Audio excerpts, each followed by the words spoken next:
Islamkii koonkan ugu saxnaayow Allahu gargaaray alle wuu gargaaray haweeney waxay ku leedahay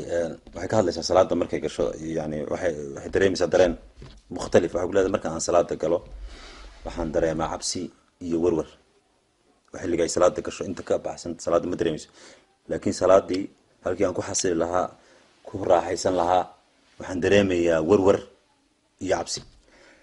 marka anigoo taxiyaadka u fadhiya ku leedahay oo taxiyaatu lillahi akhriid laha ayuu ma saarkay anigoo quraan akhriya salaadii markan ka baxo ma garanay imsa ragcad baan tukaday ma labo ma saddex ma afar marka mushkiladaas ay haysatay bal sheekhay weydiibtay bismillah masaladaas waxay tahay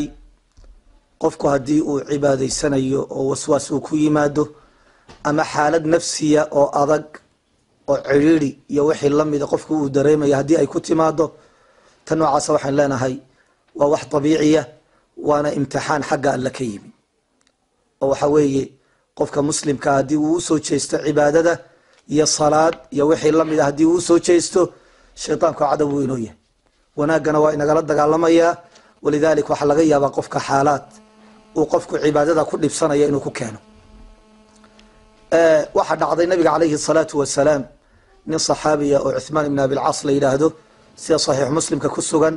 ayaa u yimi wuxuuna ahaa nin barasaab uga ah nabiga iyo khulafadii ka dambeysay Taif wuxuu ka cabanayay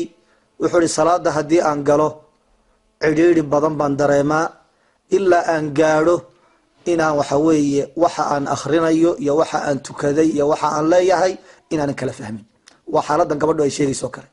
atixiyaadka iyo faatixada isku khalato saxaabigaas nabigu wuxuu ugu jawaabay calayhi salaatu wasalaam waxa uu ka ku yimi waa shaytaan yuqaalu lahu khinzab shaytaan khinzab la yiraahdo weeye ka ku imanaya xaalka noocaas ku keenay waxaadna samaysaa nabigu kula taliyay hadii uu ku yimaado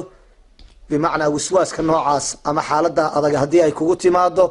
صدح شير لنعب بدح أطف أو حوي أطفل عن يسارك ثلاثة وصدح شير لنعب بدح عندوف أطف صلاة داضنا السيوضو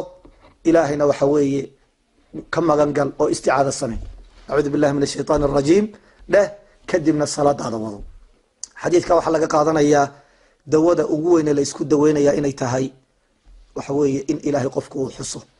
عبادة أنا وكسب رأى وكلا جوين ويا حلقة يا بقفك هدي تاسكسو نقطه إن عبادة أنت عليس كل نقطه إنه كته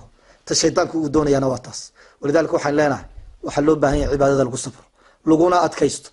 امتحان كان لقو امتحان يا أنا واقف وناك سمينا يا إنا تهاي أي شيطان كوكو امتحاني نسأل في كم ده أي واحد ليل يهودي النصارى وحيلي anagu salaadi hadii ana amaanu cibaadeysanayno wiswaaska idinku yimaada ama xaaladaha idinku yimaada hadaad muslimiin tihiin anaga nagu ma yimaado waxa uu yiri beenku ma sheegin hadalka noocaas sababtoo ah waxa weeye qulubtoodu waa banaanta waa qulub qaawan weey walidaalka qalbigu hadii uu qaawan yahay banaan yahay oo kharbaan uu yahay oo uu baabaasan yahay de shaytaanku waxba ka soo dooran maayo laakiin qalbiga ilaahay xusaya ee wanaaga doonaya ee cibaadeysanaya qalbiga noocaas ayaa shaytaanku xoogiisa saaray wadaalka gabadha muslimada waxaan kula talinayaa cibaadada inay ku dadaasho ilaahay xuskiisana ay badiso waswaaskana ay iska ilaaliso midda kale waxa culimadu ay tilmaameen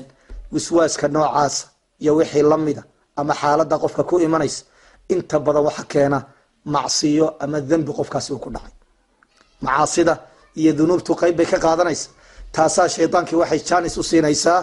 isagoo cibaadeysanaya inuu cibaadadii ka waswaasiyo walidaalika inay gabadhaas ilaahay u toobad keento iyo qof kastoo muslima oo xaaladaasi ay ku timaado inuu ilaahay u noqdo oo ilaahay uu toobad keeno cibaadadana uu ku sabro waxa kale loo baahan yahay inuu ducaysto ilaahay dhibka inuu ka qaado oo ducada uu badiyo haddii dhibkaasi uu sii bato waa in waxa weeye la ogaada sababta keenaysa imaa in qofka la sixray ama waxa weeye jin uu taabtay iyo wixii lamida oo waxa weeye cid taqaana uu ula noqdo oo xaaladiisa la eego ama waxaaba laga yaabaa xanuun kaloo caafimaad oo kale inuu waxa weeye haysto uu isa soo baadho iyo wixii la mida ayaa loo baahan yahay wallahu aclam